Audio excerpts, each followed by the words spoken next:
जवाब दूं।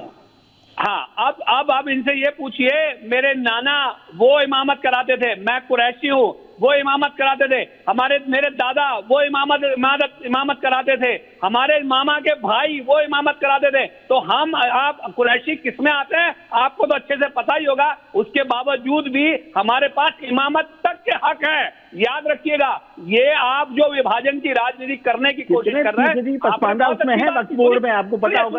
आपने बहुत अच्छी बात की कि लड़ाई किसमें नहीं होती। यही मैं कह रहा हूं कि प्रॉपर्टी की लड़ाई किसमें नहीं है। क्या हिंदुओं में नहीं है, सिखों में नहीं है, पारसियों में नहीं है, ईसाइयों में नहीं है, जैन में नहीं है, पक्ष में और विपक्ष में नहीं है, किस में नहीं है? तमाम लोगों में है। उसको आप आधार अगर बनाएंगे तो जवाब तो आपको देना पड़ेगा। मैंने आपसे पूछा कि आपने 9 लाख करोड़ के 9 लाख एकड़ का हिसाब पूछा और मैंने 16 लाख करोड़ रुपए का हिसाब मांग लिया तो चिनचिनाने लग गए कि उनको परेशानी हो गई। मैं ये कह रहा हूं कि आप ये जो 10-15 जो उनके खास उनके अजीज और दोस्त हैं जिनको 16 लाख करोड़ रुपए आपने दान कर दिए, इसके बजाय अगर ये पैसा आवाम के लिए इस्तेमाल किया होता और नागरिक के तौर पे अगर मैं पूछ रहा हूं, जरा छोड़ के क्यों भाग रहे हैं, क्यों भाग रहे हैं आप?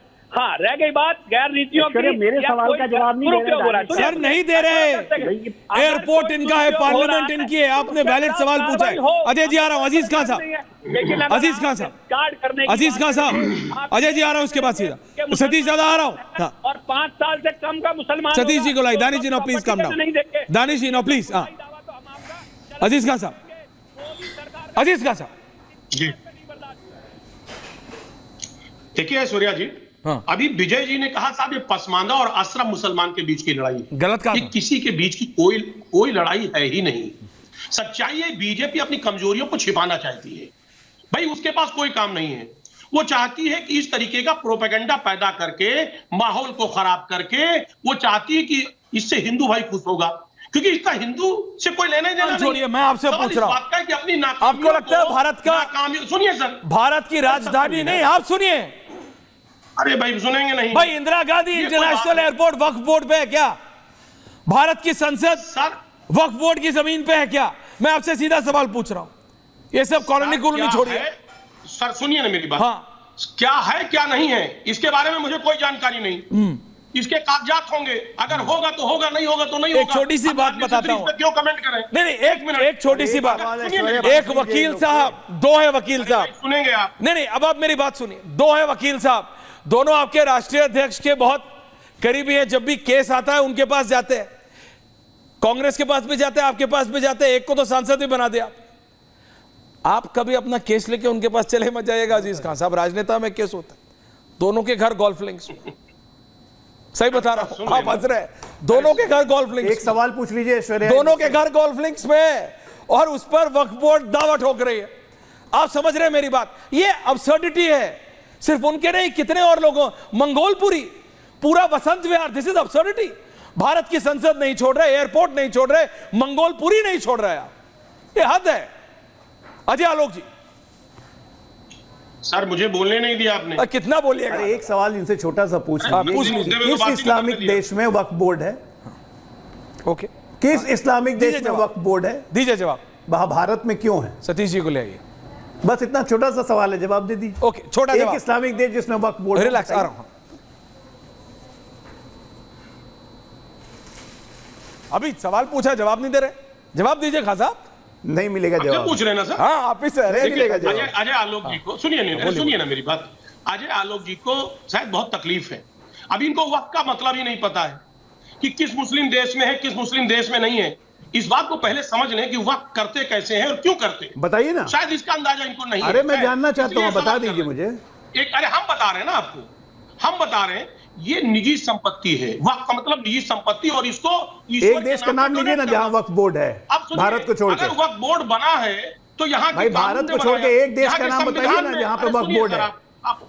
आप मेरी बात ही नहीं सुनेंगे। आप मुसलमान हिंदू कर रहे हैं, वही आपको। हाँ, यही तुष्टिकरण हुआ 1954 की, जिसकी बात विजय जी कह रहे थे। नेहरू ने बना के आपको किताब प्लेट में सजा के दिया, और 64 में फिर पेंसिल बनाई, और 95 में फिर नरसिम्हा राव ने असीमित शक्तियां दे दी, जिसका दुरुपयोग करके ये हुआ। सच्चाई तो ये है। अब देखिए, अब इस्लामिक देश पे नाम नहीं लेंगे, मैं कह रहा हूं किसी एक इस्लामिक देश में। जुटला रहे हैं किसी एक इस्लामिक देश में वक्फ बोर्ड हो तो नाम बताइए। बीजेपी के नियत में खोट है, इसका मकसद गलत है। मेरी क्या नियत में खोट रहेगी भैया? नियत में तो आप लोग ओके रिलैक्स। सतीश के ending comments. Okay Ajay Alok, Aziz Qazi, Satish दादा आ रहा हूं, जवाब साहब हमें भी बोलने दो। सतीश दादा बोलिए दादा। मैं तो ये कह रहा हूं कि ये जो भाई साहब कह रहे हैं कि 16 लाख करोड़ अवाम का लुटा दिया ये मोदी सरकार ने, तो एक काम करे ना, ये 9 लाख एकड़ बेच करके ये आवाम के लिए ये क्या कहते हैं उनमें बांट दें। ये जो दावे कर रहे हैं, इनका दावे के पीछे एक मकसद है, सिर्फ एक मकसद है, ये इनकलाब डिक्लेयर कर रहे हैं और ये चाहते हैं कि फिर से यहां पर इस देश में वही पुराना वाला मुस्लिमों का शासन हो जाए। अरे जितना इस तरह का काम करोगे उतना आपके खिलाफ जाएगा। और ठीक पूछा अजय आलोक ने कि अजय आलोक ने पूछा कि वक्फ बोर्ड है कौन से देश में, ये तो उनके साथ हूं मैं, जबकि उनका दिमाग भी जो चलता है ये सब मुस्लिम हिंदू मुस्लिम। बढ़ो यार आगे, दोनों बढ़ो। कौन सी आपको, आप देश का नाम बताएंगे क्या? बताइए तो बताइए, बताइए कौन से देश में है भारत को छोड़ के, जल्दी बताइए। नहीं देखिए, बताइए वक्फ जो है ना, बताइए कौन से देश में। उनको तो लगता है पूरा भारत ही इनका है। मस्जिद नबवी जो है वो वक्फ करी हुई है, पता है आपको?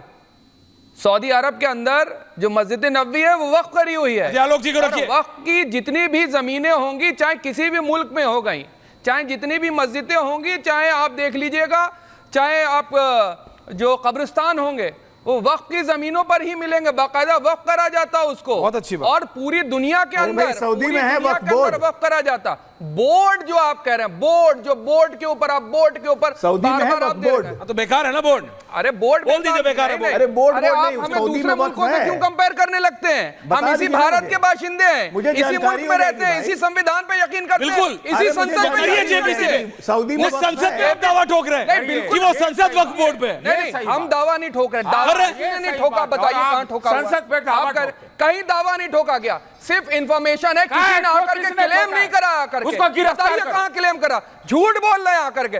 मैंने कहा ये 56 इंची झूठी लोग हैं भाई, किसी ने दावा नहीं करा, पॉइंट पे किसी ने दावा नहीं करा। बदरुद्दीन अजमल का बाइट सुना लीजिए। दूसरी चीज, हाँ, अजमल का मैं इनको कितनी बार सुनाऊं भाई, ये जानते हैं, जस्ट बीइंग स्मार्ट। बहुत सी जमीनों पर, बहुत नहीं भाई, रेलवे की जमीनों पर, एयरपोर्ट, दिल्ली का इंदिरा गांधी एयरपोर्ट बोल रहे हैं वक्फ जमीन, पार्लियामेंट बोल रहे हैं वक्फ जमीन, शांति निकेतन पूरा बोल रहे हैं वक्फ, मंगोल पूरी नहीं छोड़ रहे हो। अब आपका हो गया तो मेरा क्या हो गया?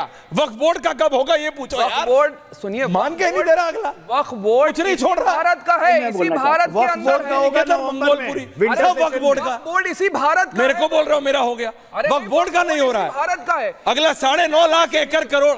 भाई किसी के पास अगर 1 एकड़ कितना होता है आपको पता है ना? ये वक्फ बोर्ड 9.5 लाख एकड़ पे नहीं मान रहा है, ये बोल रहे हैं मेरा कब आगे और बढ़ेगा, रिलैक्स, और लोग दान देंगे।